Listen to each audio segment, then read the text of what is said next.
This is Mr. Martin. These are video notes for Pre-Calculus Advanced. We're looking at Unit 6, graphing sine and cosine right now.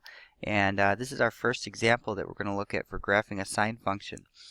And we want to figure out a lot of things here. So we want domain and range, amplitude, period, phase shift, vertical shift, distance between key points. And then we're going to actually graph two periods, and I'll point that out as we go. So remember that our standard form here for sine curve is y is equal to d plus a sine bx minus c. And the first thing that I like to do is figure out, well, what are my values of a, b, c, and d? So if I compare my standard form to what's given here, I can see that a, that's my coefficient of the sine curve, or the sine function, so that's going to be 5. And then b, that's my coefficient of x, so that's going to be negative 4. And then there's no c, there's nothing else in here. It's negative 4x plus nothing, so c is 0. And I'm not adding anything to the front or the back, so d is also going to be 0. Alright, and let's figure out what my domain is. The domain for any sine and cosine, it's always going to be all real numbers because these graphs will continue forever to the left and to the right. We normally just graph a couple of periods of them.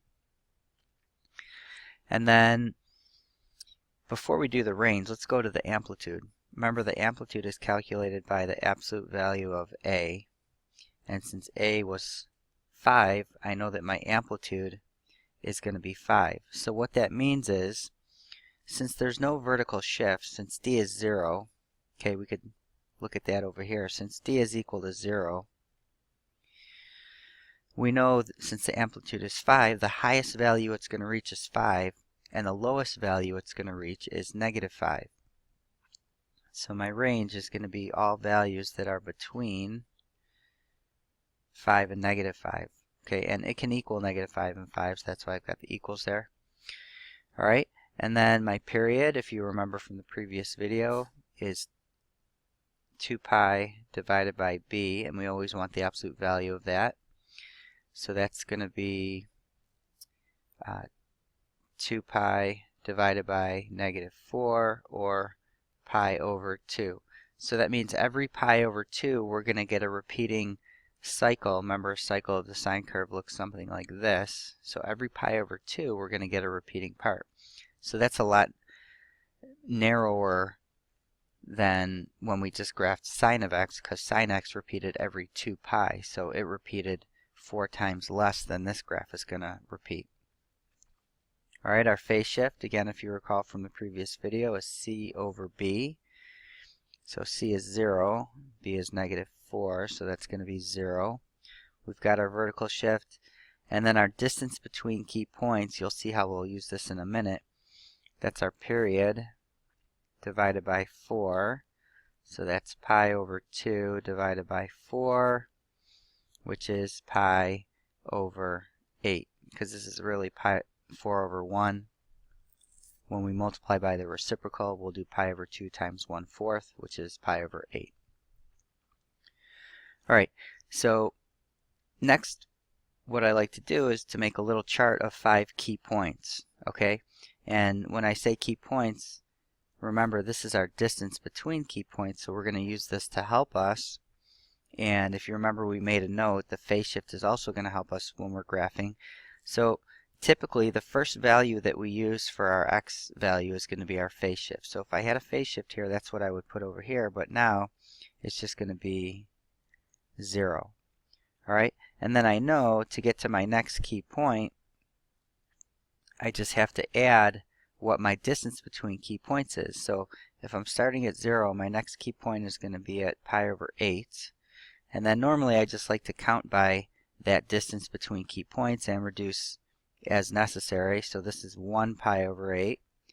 My next one would be 2 pi over 8, 3 pi over 8, and 4 pi over 8. Okay, and then I'll go ahead and this is going to reduce to pi over 4, and this is going to reduce to pi over 2. So these are my different x values, and what I need to do is I need to figure out what my y values of the function are. So I'm going to plug each one of these values in and calculate this. So for my first one, I've got f of x is equal to 5 sine negative 4 times 0. Okay, so I'm just plugging my x values in over there. So this is 5 sine 0. So that's going to be 5 times 0. Okay, remember we're looking at the unit circle here. And we're just looking at, so I'm at 0 here, and I'm just looking at the y coordinate, which is 0. So 5 times 0 or 0. So this first point is 0, 0. Alright, the next one I've got f of x is equal to 5 sine negative 4 times pi over 8. So that's 5 sine negative 4 pi over 8. Which is 5 sine negative pi over 2. So that's 5 times, so negative pi over 2, I'm going to rotate pi over 2 down here. So my coordinates 0, 0, negative 1. The sign is negative 1. So 5 times negative 1 or negative 5. Alright, let's do the next one. I've got f of x is equal to 5 sine negative 4 times pi over 4. So that's 5 times the sine of negative pi. Those 4's are going to cancel. So negative pi, I'm coming around this way. My coordinates here are negative 1, 0. So my sine is 0. So that's 5 times 0, which is 0 again. And then our fourth value. So this seems a little tedious, but after you do this a bunch of times, it'll become a lot easier. Just make sure you're getting in enough practice. 5 sine negative 4 times 3 pi over 8. So this 4 and this 8 reduce. That would be a 1 and that would be a 2. So I have 5 sine negative 3 pi over 2. So that's 5 times. So we're going around 3 pi over 2. That puts us at the top. 0, negative 1. We want the sign. We want the y coordinate. So that's 5 times negative 1. Or, I'm sorry, that's positive 1 at the top. Positive 1. 5. Okay, and then our last one, if you notice we have a pattern here, 0, negative 5, 0, 5. This one should be 0, so let's just double check. I've got f of x is equal to 5 sine negative 4 times pi over 2. So that would be a 2, and that would be a 1. So that simplifies to sine of negative 2 pi. So that's 5 times, so negative 2 pi, I'm going around 2 pi in the negative direction. Again, my y coordinate is 0. So 5 times 0 is 0. So I have these 5 ordered pairs. Alright, and we're going to graph these. So for my graph, usually I'll make my distances using my distance between key points. So since my distance between key points is pi over 8, I'm just going to make every other mark here pi over 8. So we'll make this 1 pi over 8.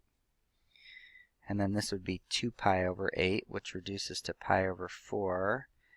And this would be 3 pi over 8. And this would be 4 pi over 8, which is pi over 2. And this would be 5 pi over 8.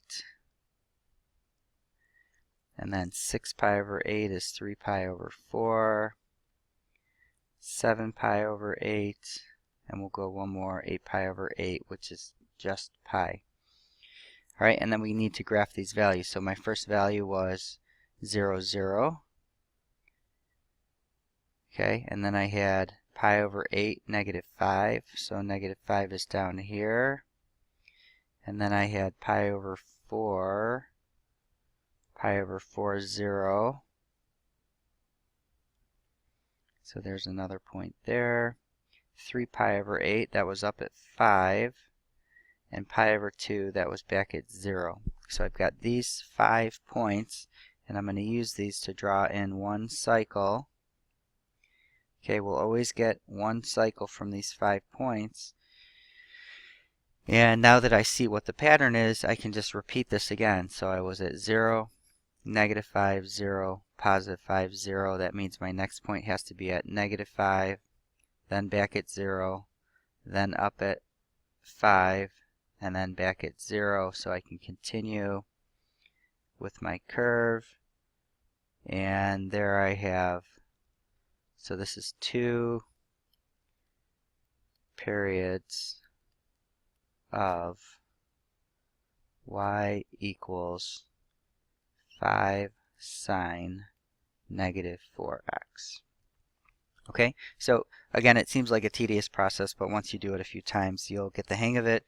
It'll start to go a lot faster, and you'll be more proficient at it. So as always, if you had questions, make sure you wrote those down or write those down. Pause and rewind as needed, and we'll see you in the next video.